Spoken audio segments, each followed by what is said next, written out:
Ginger. That's what you need. A mouthful of the good stuff and you'll see the back of any seasickness. Oh, thank you for your support, John.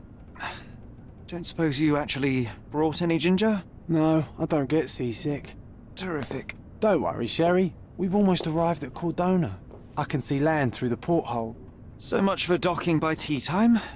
The captain seemed more interested in his maids than in his maps. Oh, is Sherlock grumpy? Cheer up. We're back where we grew up. It's exciting. What's changed? What's the same? Ugh. I'm starting to question whether the weeks-long journey was worth it. Travelling all this way, enduring this indignity simply to visit a grave. Even if it is my mother's. Ah, that's just Mycroft's nonsense, still rattling around in your head. Try to forget what he said. I have. I believe it was that this is a performative farce, a feeble excuse to avoid responsibilities, and that there was nothing to be gained from it. You needed to do this. Enough of the self-pity and doubt. So we're a little late. What of it? We'll retire to the hotel and visit her in the morning. It'll be worth it. Thank you, John. And if you want to notify the captain's wife of his indiscretions, I will not stand in your way. Ah, at last. I'm quite ready to get off this cursed boat. Come on. We'll go together.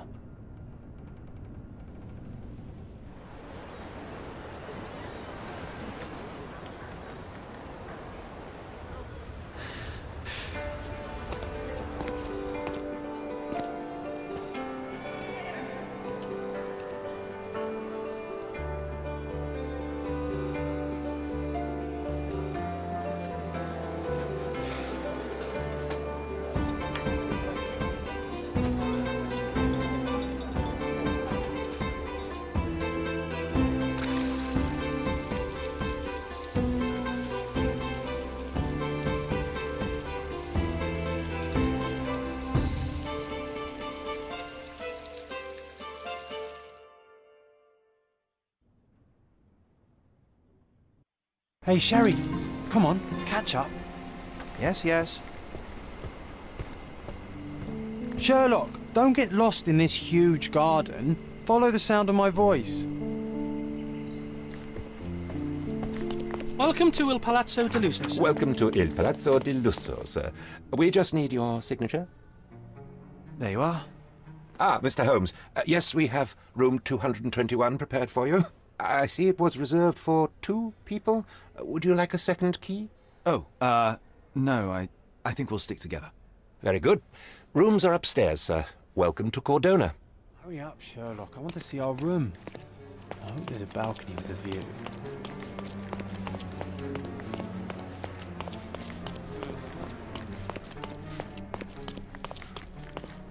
I apologise, sir, but your room is not yet ready. Perhaps, in the meantime, you would like to relax in the foyer?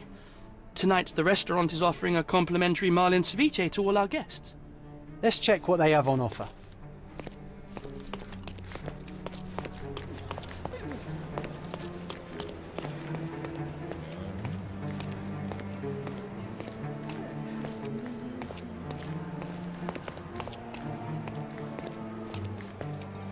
Hey, Sherry. Just our luck. If seafood's not to your taste, everyone loves Benedict's batch. Our poached eggs with hollandaise sauce.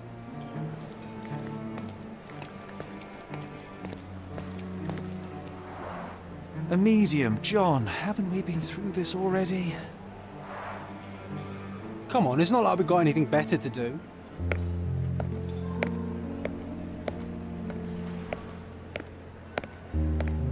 Excuse me, sir, but I believe Mr. Galich is conducting a séance at the moment. Perhaps you'd care to have your portrait drawn while you wait? Why? Pardon me? Why should I sit for a portrait? Sir, it's art. It doesn't need a why. It is its own justification. All things require justification, be they objects, systems, or beliefs. How about art as the lens through which we see the truth of the world? That's backward. Truth is not subjective and not complicated. It's just the truth. It either is or it isn't. You do not need a lens to see it, just an open mind. Ha! That seems rather close-minded. Truth, like beauty, is in the eye of the beholder. So tell me, what do you see? Mediocrity.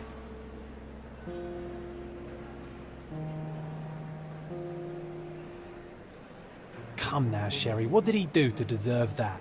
The servant mentioned ceviche at the bar, Sherry. You should grab us some, and I'll find us a table. I'm starving. Okay, time to check if John found us a nice table for the evening. Sherry, I'm over here with my new... Cordona's even quieter than I remembered. It's going to be a long evening. Ah, come now, Sherry. What say we amuse ourselves with a little game? What were you thinking? Oh, promise me it isn't nonsense. After being cooped up on that boat, I am itching for activity. No. As you can see, someone left a cane on our table. I simply thought you could identify its owner. Ah, so it is nonsense. It'll take me a minute, John, at most. Well then, you can deliver it to him as well. Deliver it to him? Then what are the staff here for? Aesthetics? Stubborn, Sherry, too stubborn. You wanted something to do. Slapping oneself in the face is also something to do. That doesn't make it worthwhile. But all right, let me take a look.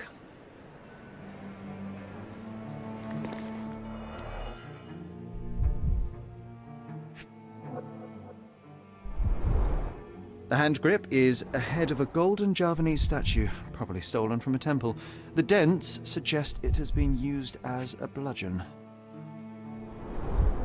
A crest depicting a bulb of garlic in a meadow, perhaps the Fielding family or Meadows, or Craven, from the Old English name meaning garlic place. The cane is made of ebony, it's worn uncared for, and bears the scars of numerous hits. This cane is an expensive and ostentatious weapon. Its owner must be vain, volatile, and of noble English blood. Take it with you, Sherry. Let's return it to its owner. All right, I hope you noted down your observations in your casebook. But how are you going to find this nobleman? The cane itself is not enough.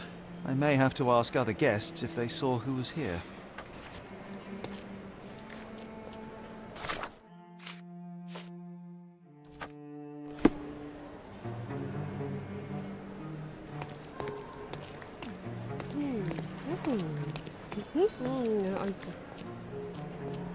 Help me, please. Of course. Stop me when you've had enough.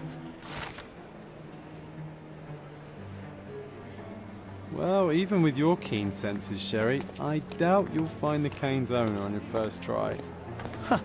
And would you be confident enough to bet on it, my friend? Why not? Let's see how good you really are.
Is this familiar to you? My dear fellow, you're talking to the right man.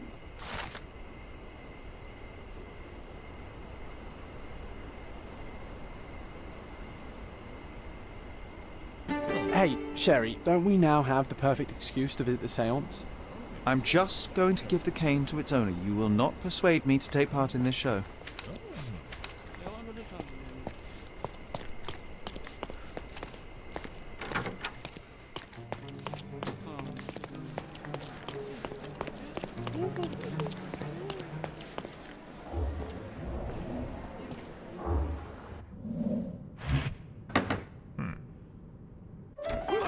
This hotel, this island, it's full of thieves. First my cane, now the diamond. Take your hands off me! Do you even know who I am?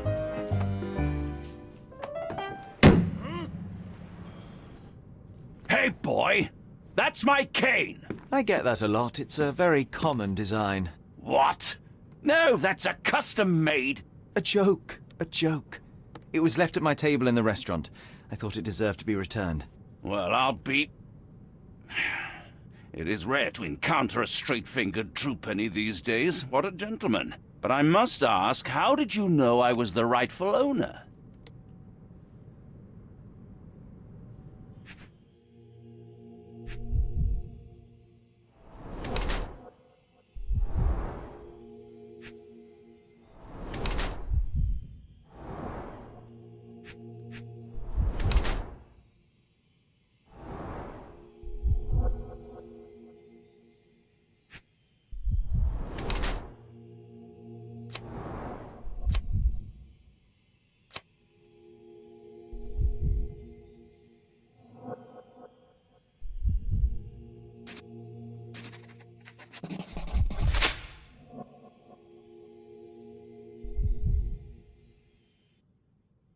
Simple deduction. Your cane told me everything. I was after a British noble who takes boxing lessons but suffers from some liver issues.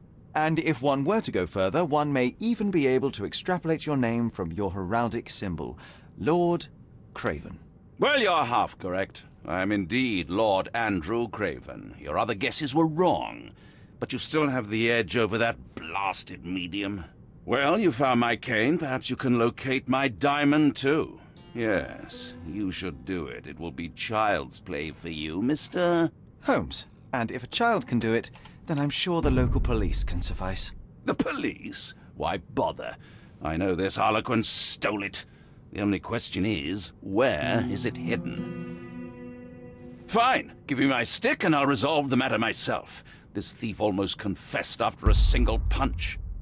I suspect a beating may result in answers of questionable veracity. Fine. I shall spare you and he the trouble if you first answer me this. You insist the medium robbed you during the séance. But what occurred exactly? It was a dirty trick.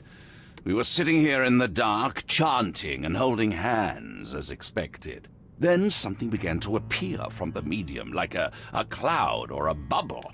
The swindler called it ectoplasm. Ah, yes. Common in the spiritualist trade, and quite the spectacle. Indeed, perhaps too much. My beloved Emma screamed in horror, and I stood to defend her, attacking that cursed ghost. How brave. But my hand hit nothing. The medium jumped away from me, and Emma fainted. I lit the candle, and the diamond was gone. How does a priceless diamond become the subject of a séance? It is an unusual accoutrement. Emma wished to speak with its former owners. My grandfather told us it belonged to a Rajah, an Indian king. So you were summoning long-dead Indian royalty, and, pray tell, you were expecting him to converse in English? To be frank, Mr. Holmes, I don't believe in ghosts. But Emma was fascinated by the idea of meeting a real king, even a dead one. Well, a crown is a crown. Can you describe the stone itself? A yellow diamond, not less than 100 carats, and perfectly egg-shaped. There is not another like it. Stay here, and don't touch anything. I'm going to investigate further. Don't fret, I'll be keeping a close eye on this thief.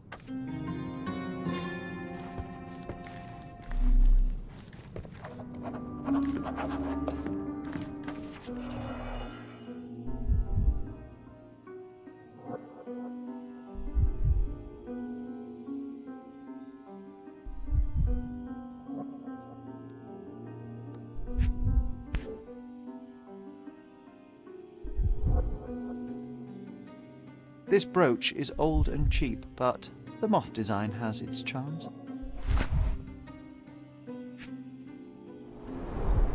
This must be the ectoplasm.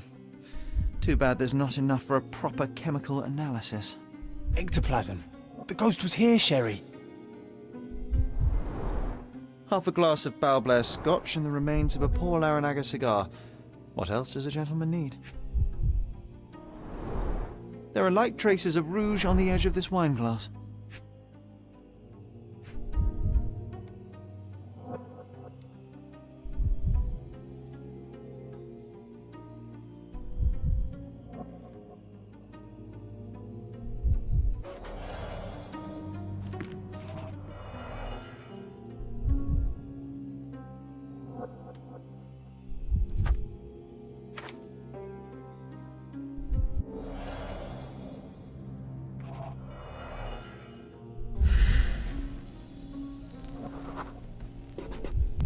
The diamond was placed on the table so that all participants could reach it.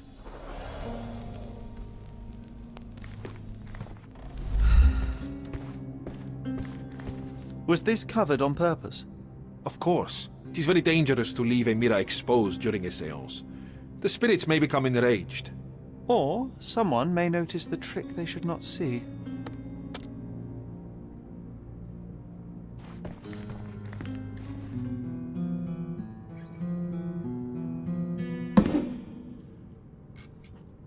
What happened here? I don't know. The ghost. I summoned it as usual, but then it all went wrong. The lady screamed and pointed at Lord Craven. And there was a shadow. Such a mystical force. It terrified the lady. And it must have taken the diamond. Who else could have? Do you feel the presence of any supernatural entities at the moment? Are you joking, sir? My nose is broken, this maniac wants to kill me, and you're asking about the spirits? I suppose this can wait. I will investigate, and the culprit will be identified. But the stubborn brute Lord Craven blames me right now. As if I could do something like that. Perhaps you can reason with him? Please? Seems like you're ready to delve into your mind palace, Sherry. I'm sure you'll make some good deductions.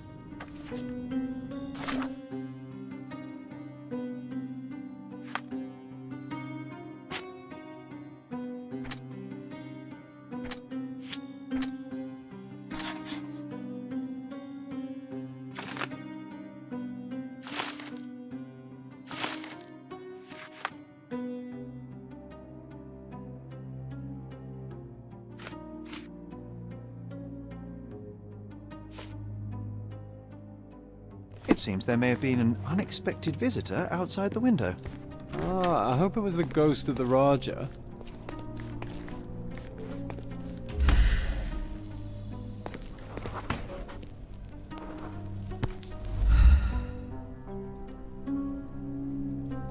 This looks recent. A shoe with a broken heel will surely leave scratches. All right, John. Do you think a ghost could leave this footprint? I'm reserving judgment. Use your keen eye to follow the trail.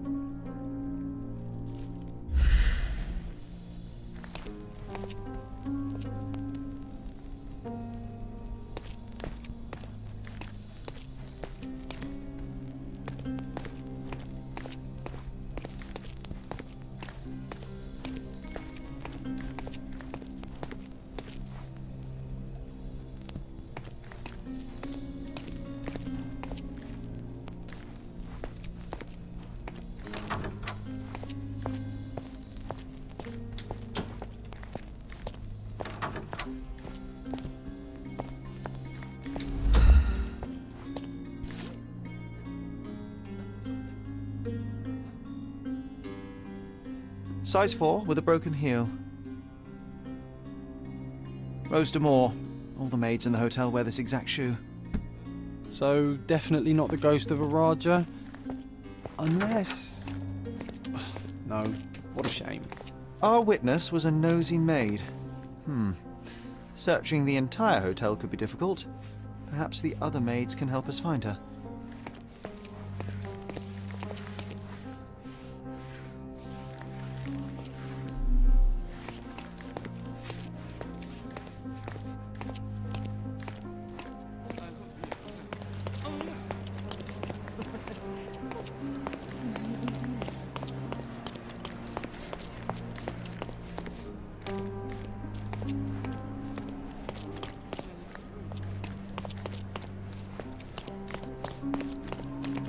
Finally, there you are.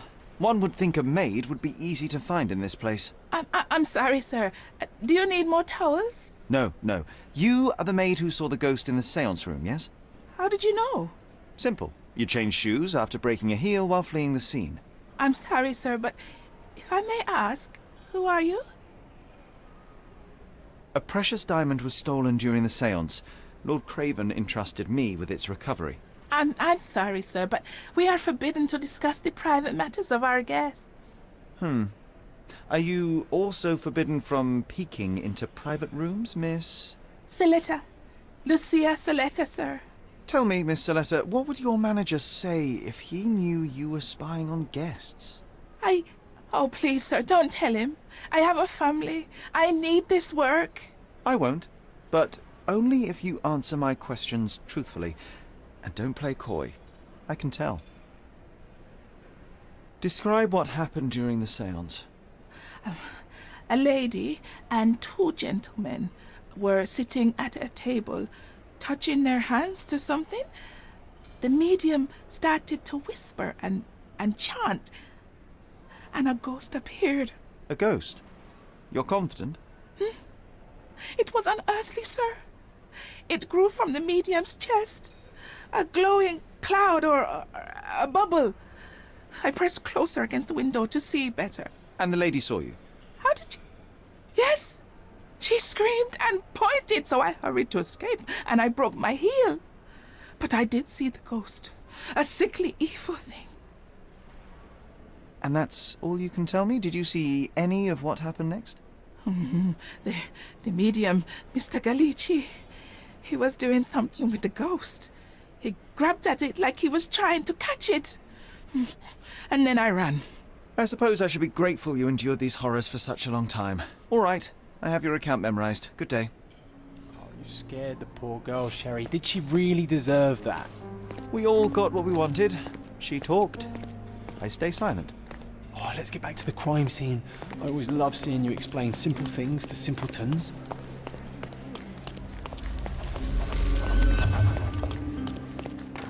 Lady Craven retired to her room to rest. Lord Craven remained here until the staff reported that the medium was locked in his room.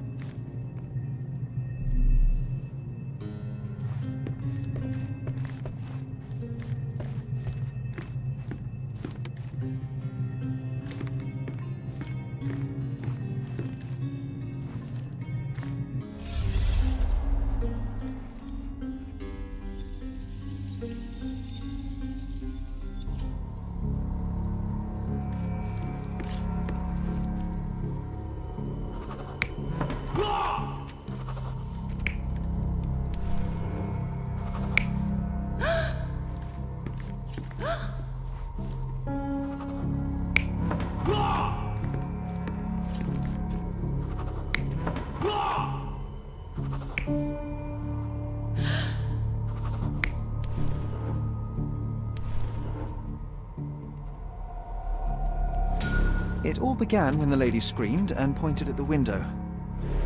Lord Craven jumped up, ready to face anything, ghost or human. The medium shrank back in dismay. He was not expecting such a reaction and had to quickly hide the ghost. The lady was the only one left touching the diamond, at least until she fainted. Amazing. It's like you saw it with your own eyes, sir. Oh, I forgot that you were here. I guess I should discuss all of this with Lady Craven. The Cravens are upstairs in room 226. It is one of our finest suites. If the lady was touching a diamond, then she would have felt the ghost take it.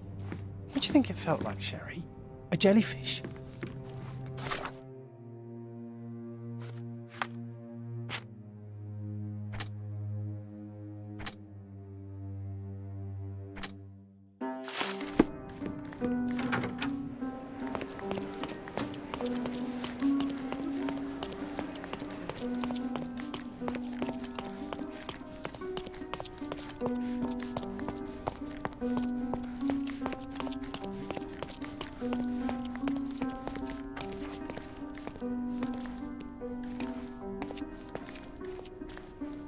Lady Craven is not who she seems. Remember her behaviour?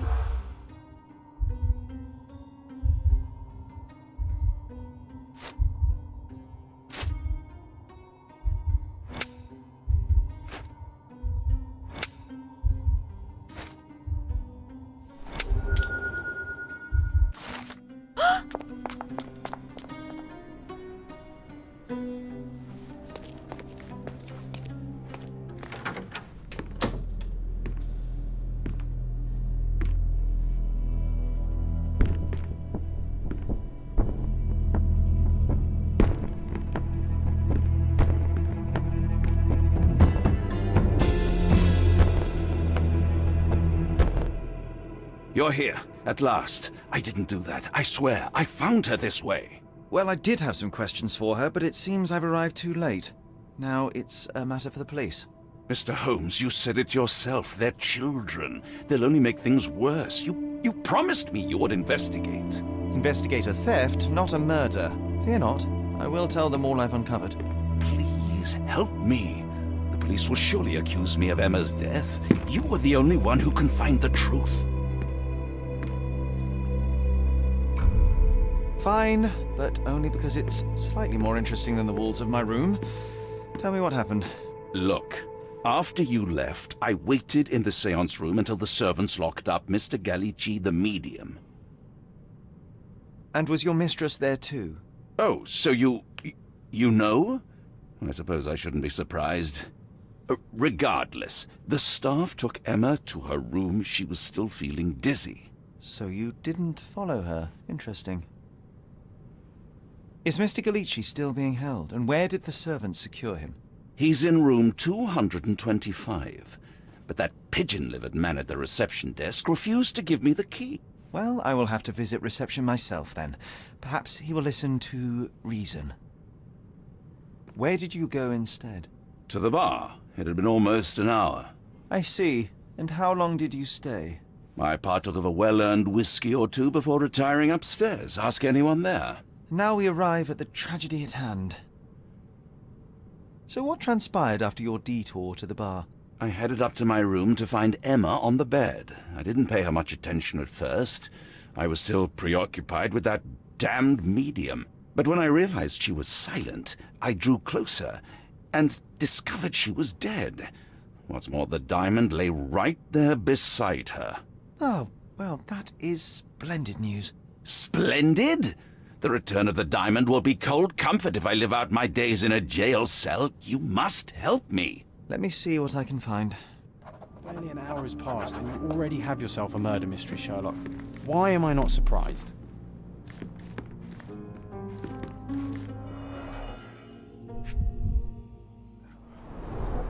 Strangled with bare hands, judging by the bruises.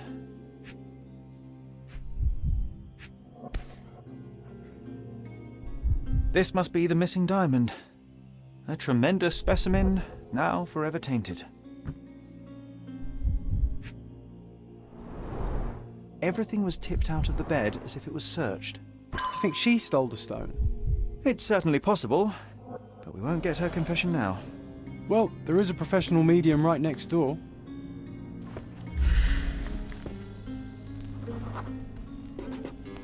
A remarkably simple lock.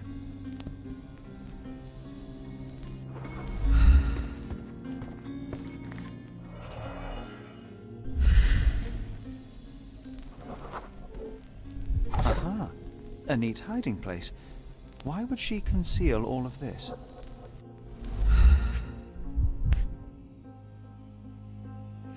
This ring looks out of place among the others, and the design is familiar.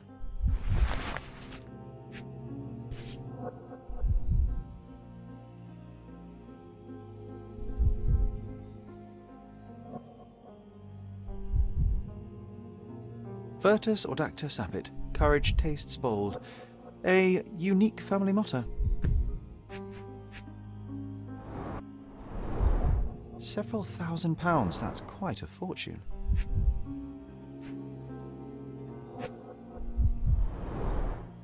Fard Rouge Calomel Mascara, a real altar of beauty for the travelling temptress. The mystery deepens. A victim with a checkered past and poor taste.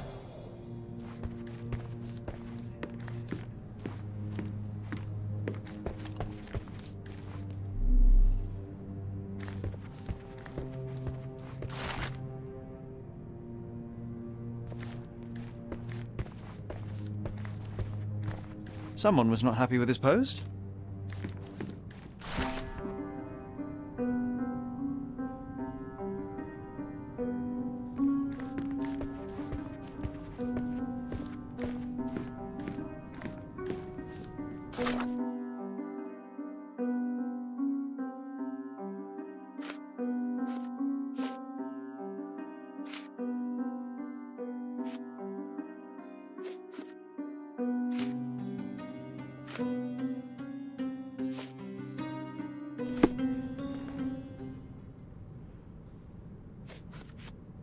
Do you recognize this ring? Should I? It's a third-rate piece if ever I've seen one. I'd never buy something like this. Did you ever see Miss Emma wearing it? No. And why should she? I gave her enough jewelry that she could wear a superior ring every day of the week.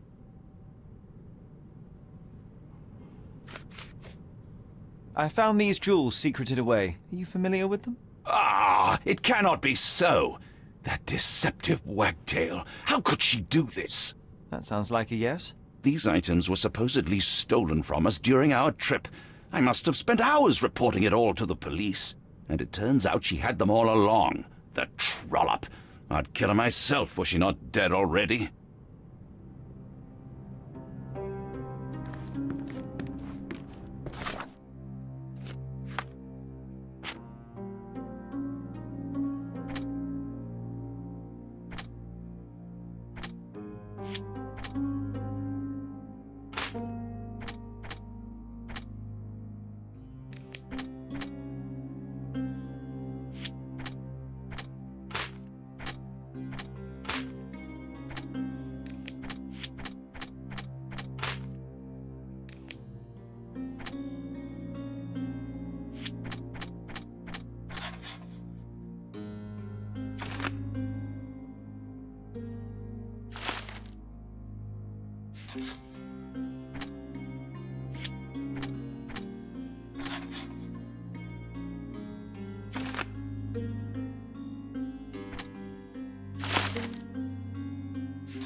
Sorry. Maybe a guest noticed him.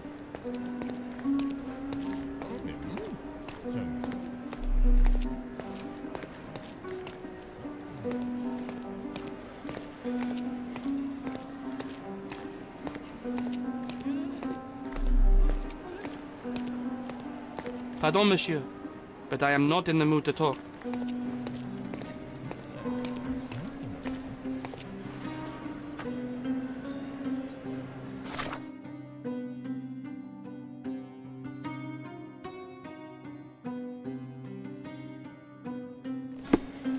Help me, please.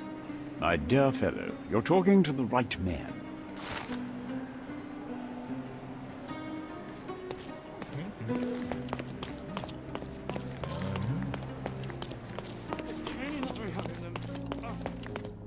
Give me the key to Luca Galici's room. I need to talk to him about the events of the séance. I suppose you are an impartial outsider. All right, but please do not give it to Lord Craven. We do not want to see our reputation damaged further. Awkward. They still don't know what a nasty surprise awaits upstairs. Hush. No need to cause another ruckus. The last thing we want is the police to come meddling.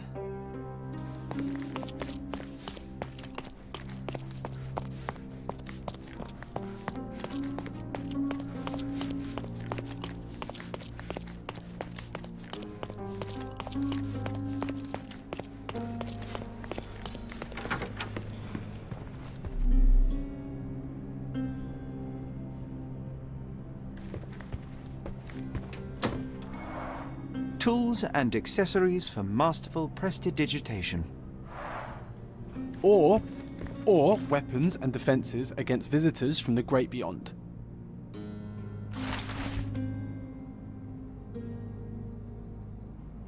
A familiar substance. It's the ectoplasm that stained the seance table, but this time there's enough for analysis.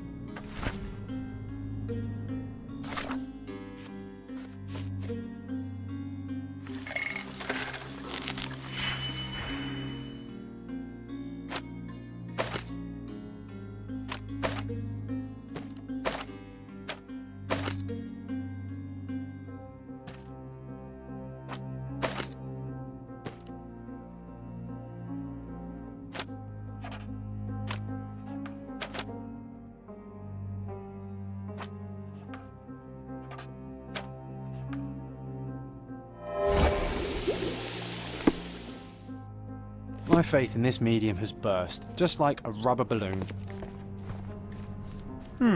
Someone is making the most of his stay. Can you blame the man? I'd say he's not ordering enough. Do you always travel with your books, Mr. Galici? I do. In my line of work, one needs resources available to help deal with the unpredictable and unworldly. I'm afraid I can wait no longer to hear your account of the seance, Mr. Galici. So please, tell me what you saw. Lady Craven wanted to meet the spirit of the Raja. My conjuration was successful. Perhaps even too successful. I am sure the spirit was the only one who could have taken the diamond. Lord Craven needs to leave me alone. Do you think the police will believe you? Of course. I didn't take anything. And spiritual phenomena are beyond their control. Or should I summon the ghost again so they may attempt to handcuff it? I think I would prefer to begin my investigation in the physical realm.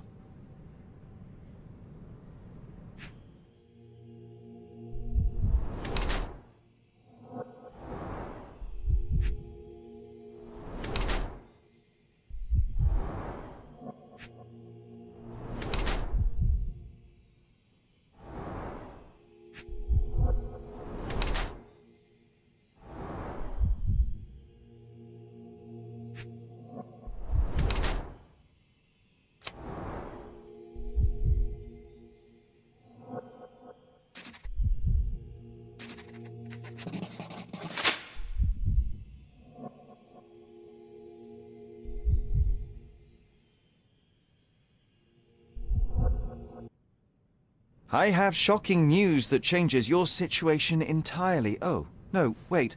What am I thinking? The spirits will have told you this already. I'm not in the necessary state for summoning.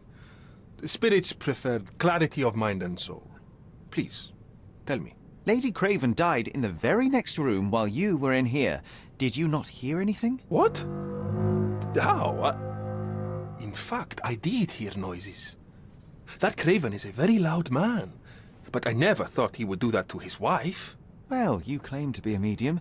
Perhaps you could ask her spirit why. What? No, it's too dangerous. Oh well, at least I can make the dead talk. Those scratches on your hands look rather painful. What happened to you? It was those savage servants. They were so rough bringing me here as if I was trying to escape. When I'm free, I'll demand compensation. Do you realize just how dangerous it is to hold phosphorus in the mouth? I beg your pardon? I'll bet it makes your rubber balloons glow impressively in the dark, but you'll regret it when the hypertension and vomiting sets in. You mock my talents, sir. You shouldn't be so flippant about things beyond your earthly understanding. How ignorant one must be to compare a spirit's ectoplasm with balloons. It was merely a word of caution. We both know how match factory workers look after several years on the job.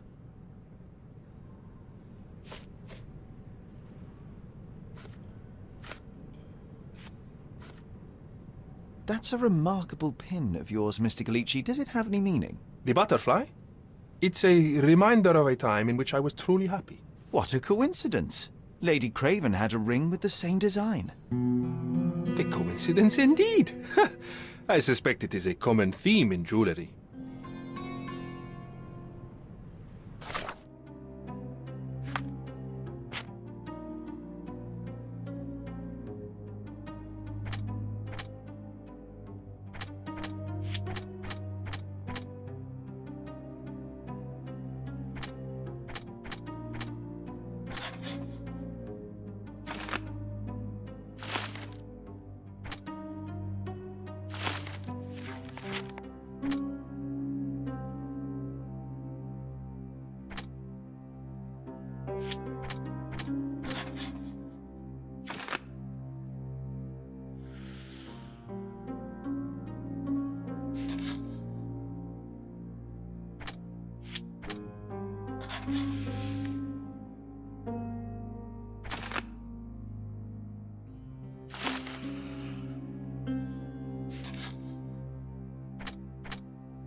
Luca Gallici, I know you murdered Lady Craven, and I can prove it.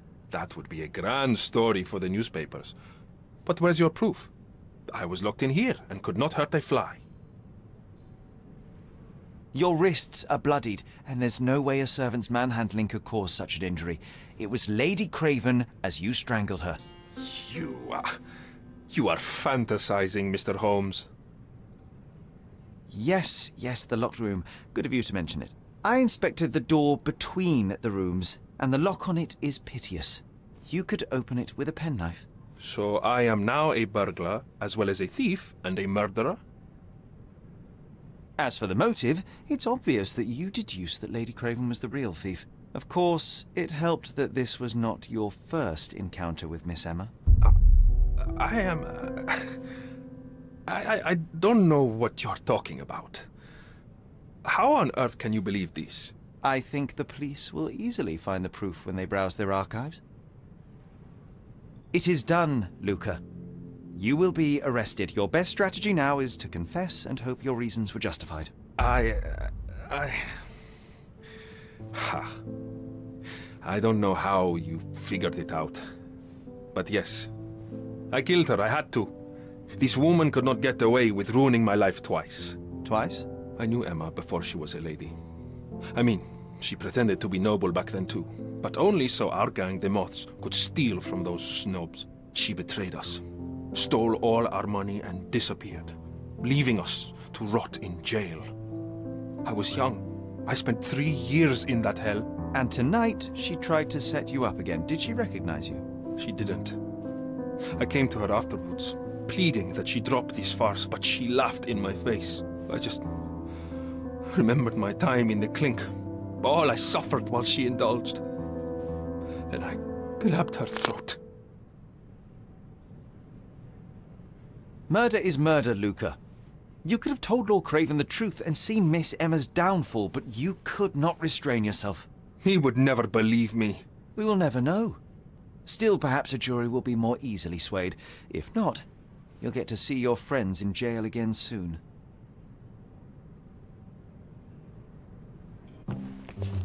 We'll meet again, Holmes. I will get you, in this life or the next. Get your hands off me. He murdered the woman who put him in jail. Should we be worried? Fear not, John. Unlike Miss Emma, I will see him coming.